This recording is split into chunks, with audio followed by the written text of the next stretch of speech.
عزیز طلبہ، السلام علیکم ورحمۃ اللہ وبرکاتہ۔ امید کامل ہے کہ آپ سبھی بخیر و عافیت سے ہوں گے۔ عزیز طلبہ، آج ہم 12ویں جماعت کا لیسن نمبر 11 شروع کرنے جا رہے ہیں۔ اس لیسن کو شروع کرنے سے پہلے میری آپ سے التماس رہے گی کہ آپ اپنے ساتھ پین اور رف کاپی اور ٹیکسٹ بک پرشن کی ساتھ رکھیں تاکہ آپ کو کوئی لفظ لکھنے اور سمجھنے میں دقت درپیش نہ آئے۔ عزیز طلبہ، اس لیسن میں ہم کشمیر کے متعلق یا سری نگر کے متعلق پڑھنے جا رہے ہیں۔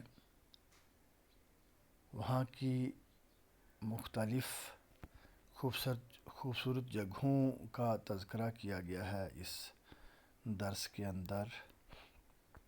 تو 10 نمبر 11 یا لیسن نمبر 11 واجہہ و جملہ، الفاظ اور جملے۔ تو پہلا مشکل الفاظ ہے ہمارا آخر، یعنی خاتمہ یا آخر، وسط، درمیان، بیچ، اندر، یہ معنی ہیں اس کے وسط۔ تعطیل چھٹی کو کہتے ہیں، تعطیلات چھٹیاں اس کی جمع ہے۔ خنک ٹھنڈے کو کہتے ہیں، فارسی میں خنک ٹھنڈا یا ٹھنڈی چیز کو کہتے ہیں۔ گرما یعنی موسم گرما یا گرمی کا موسم۔ درجہ ڈگری یا درجہ ہی کہتے ہیں اردو میں بھی۔ بدن جسم۔ استخر چھوٹا سا پونڈ یا تالاب کو کہتے ہیں جس میں پانی بھرا رہتا ہے۔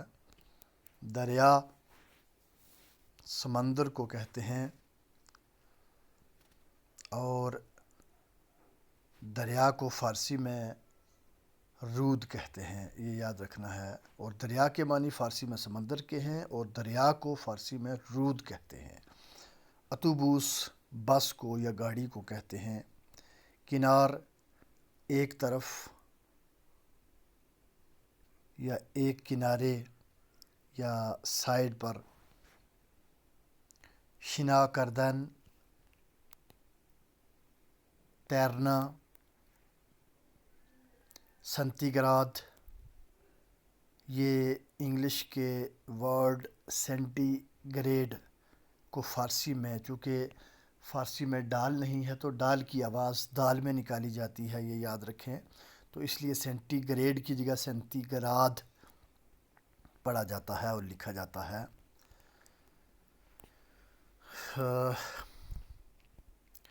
تابستون دومین فصل سال است۔ موسم گرما، تابستون کیا ہو گیا؟ موسم گرما۔ دومین دوسرا فصل سال است، سال کا دوسرا موسم ہے۔ موسم گرما سال کا دوسرا موسم ہے، پہلا بہار آ گیا اور تابستون دوسرا موسم ہے۔ از آخر بہار، بہار کے خاتمے کے ساتھ یا خاتمے سے ہوا کم کم گرم می شود، ہوا تھوڑی تھوڑی یا موسم تھوڑا تھوڑا گرم ہو جاتا ہے۔ و در وسط تابستون ہوا بسیار گرم می باشد، اور موسم گرما کے بیچ میں، درمیان میں، ہوا بسیار، ہوا بہت زیادہ، گرم می باشد گرم ہو جاتی ہے یا موسم بہت زیادہ گرم ہو جاتا ہے۔ گرمائی سری ناگر 35 درجہ سینٹی گریڈ می رسد۔ سری نگر میں موسم گرما 35 سی کہتے ہیں 30 کو، 5 کہتے ہیں 5 کو، 35 درجہ سینٹی گریڈ می رسد